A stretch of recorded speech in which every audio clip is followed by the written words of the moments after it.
When Bill Clinton was elected president, he issued an order that the CIA had to, what they called, cull their recruited assets. Anybody who had what the White House described as a human rights problem was to be fired, right? So we didn't want to do business anymore in the 1990s with death squad leaders or assassins. And Clinton was serious about that. And I remember saying to a colleague at the time, I can't believe they're actually serious about human rights. This is really a very pleasant surprise for me. But Bill Clinton wasn't president forever. He was only president for 8 years. And then 9/11 happened, and literally everything changed in the blink of an eye. So in 2001, where were you working? What was your role at that time?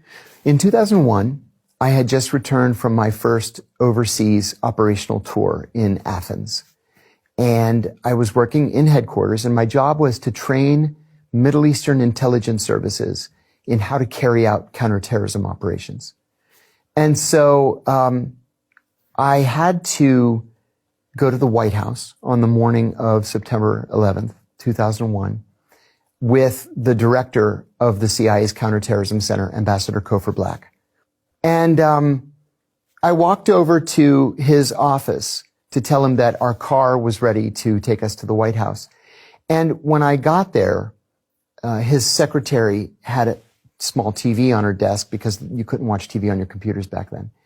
And the news was on, and one of the towers of the World Trade Center was burning. And I said, what happened to the World Trade Center? She said, a plane had flown into it. And I said, well, you know, that happened once before. In 1932, a plane flew into the Empire State Building, but it was really raining and very foggy that day. It's so clear today. How can you not see that you're flying into the World Trade Center? And as soon as I said it, the second plane hit. And she turned to me and she said, did you see that? Or did I imagine it? And I ran back to my office and I said, guys, 2 planes just hit both towers of the World Trade Center. I think we're under attack. And then everybody ran up to the director's office. TVs all over the place. And we're all just standing there. And then the 3rd plane hits the Pentagon. There was an officer from the CIA police force. We have our own internal police force. And he came in and he said, everybody evacuate right now. Everybody evacuate. Nobody budged.